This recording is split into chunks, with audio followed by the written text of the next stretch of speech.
All right. Hello, Edmonton Tantra community. I am here live with Leroy Rodriguez.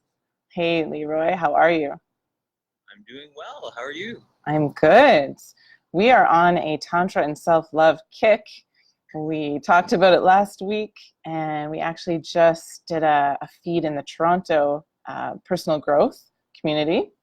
And we're now going to chat about it once again here in the Edmonton community. Hi, Linda. How are you? Just have Linda joining. So, topic is Tantra and self-love. And helpful to start with first, what is Tantra? And I'm going to attempt to condense a, you know, mile-long manuscript of how we could possibly describe this into 2 seconds. I kind of like to think of it as a unification theory. So if you're a science nerd, you might have heard of Einstein's unification theory between the really big and the really small. And Tantra is a philosophy that unifies the spiritual world and the material world. And its central belief system is that the reality is everything's divine. And so the practices in Tantra, the tools that we can use, are to help us experience that reality that's always there around us. And a lot of the tools have to do with relationship, whether that's my relationship with myself or a loved one or my big toe. And so the topic of self-love is so timely and so interesting and so deep. It's easy to think of self-love as strawberries and a bubble bath, you know? And though that's loving a part of myself, there's a lot more to me than my skin and my taste capacities. And so from a tantric perspective, in order to love myself, I actually need to first find myself and love all of myself, not just my external self, or not even just my ego self.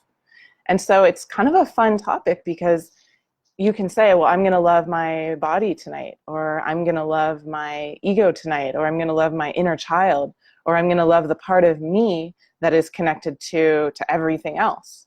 And if you've ever heard the adage kicking around our kind of spiritual communities that all is one, it's this kind of crazy sounding idea that if you really delve into tantric philosophy, you see a lot of proof that this is true. And so if you have a night of self-love, what does that mean to you? It could mean all of these different things.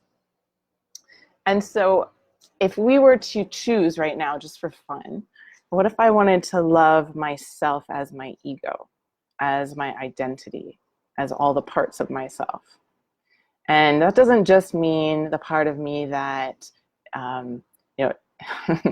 stood up in front of a room and gave a great speech. That's also the part of me that completely screwed up a great speech, or the part of me that said something in relationship that I really regretted. And there's this tendency to kind of look at ourselves in this dualistic way and to prefer to identify with some parts but not others. But in tantric philosophy, you can kind of think of like this metaphor of the tapestry. And every single conversation that I have, every single thing that happens to me is like a thread in that tapestry. And so if I get a promotion at work, that might be a beautiful blue thread, or a new relationship might be like a nice gold color.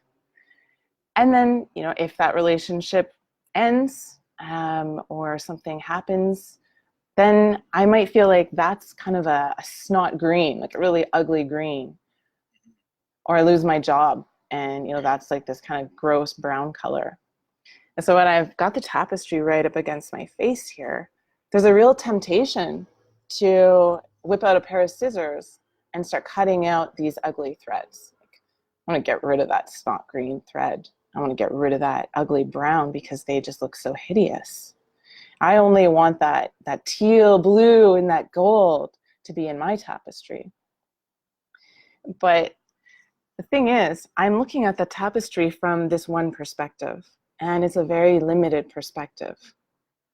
Hey, Christy, welcome. And so if I'm able to actually zoom out and see this from a more comprehensive perspective, I like to call it the God perspective, then I can see this tapestry as a whole, and I can see how intricate that design is, and how every single colored thread and all of the weaves and all of the embellishments that those threads are woven into are essential for the tapestry. They're essential for the design. And if any of those threads weren't there, it would not only not be as beautiful, but it would be incomplete. There would actually be holes in it. It would not be a full tapestry. And perhaps unravel. And it would unravel. Yeah. Yeah. It wouldn't. Threads. Just massive threads. The whole thing would fall apart. And so there's a way that I can look at my life where if I didn't have that breakup, the whole thing could have unraveled and fell apart. And so when I'm looking to self-love and to deepen my practice of self-love, I need to think of loving this whole tapestry. And this kind of relates to shadow work, actually. Shadow work's another realm that I'm very interested in. And it helps us to sort of see how we're almost like little communities. Like there's a part in me that has a desire to just throw caution to the wind and run out and try new experiences and not worry about responsibility. And then there's the part in me who really wants the security of having a home to go back to every night. And there's a part of me that wants to scream at the top of my lungs whenever I have an emotion. There's a part of me that really wants to preserve order and my reputation. And it's like I'm driving in this car and there's 20 hands on the steering wheel and they're all trying to pull it in their own direction. And until I investigate that shadow, hey Haley, welcome.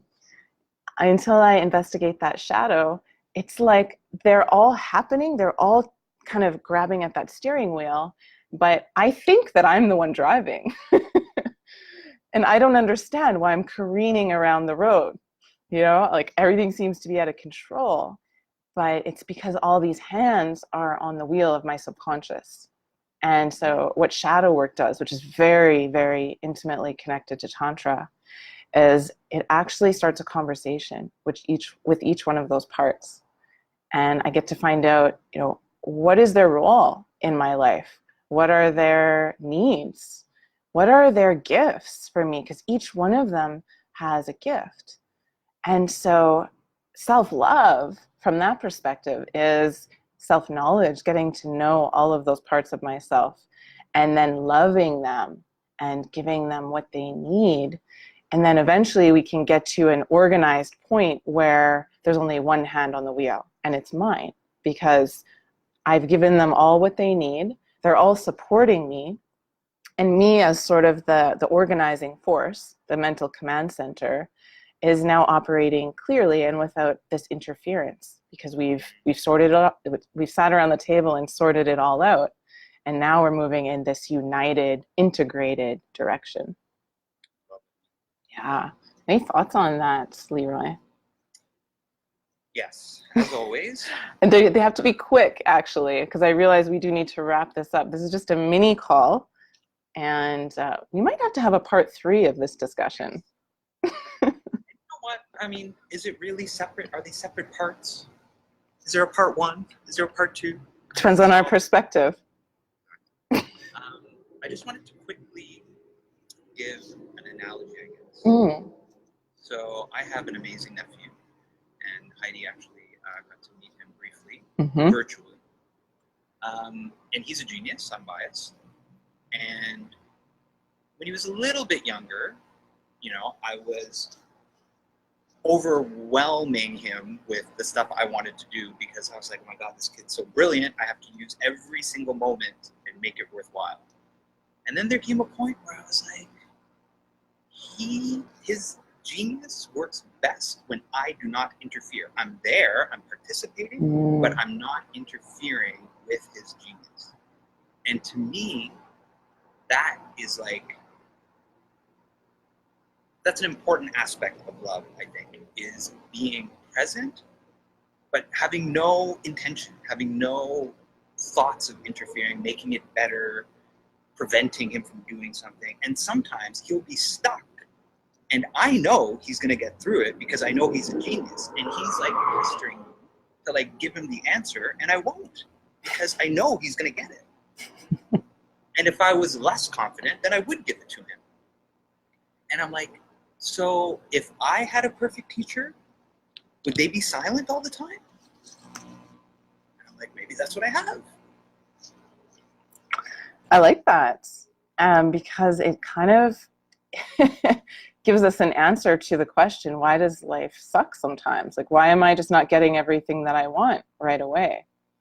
And you can look at it as an expression of love. Like, I'm being loved enough and trusted enough to make my own mistakes and do my own learnings and have my own experience. And something that Leroy, you mentioned earlier was that love is not a verb, it's a noun. You know, love is what we are, not something that we do. And I stretched that a little bit by saying, you know, for me, love is a noun and a verb. You know, everything that we do is loving. You can replace being with loving. If you see from the tantric perspective that all of this is divine, it's just love.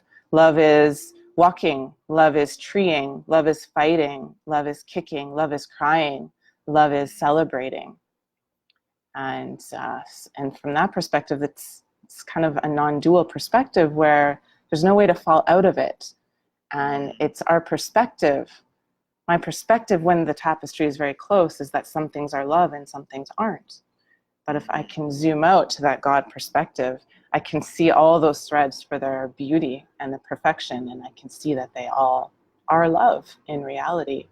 And that's what the practices of Tantra are helping us to do, to just attune to see and directly experience the reality that's really been there all along. So, hi everyone else who joined. Hey Mike, Jerry, Brad, Ariana.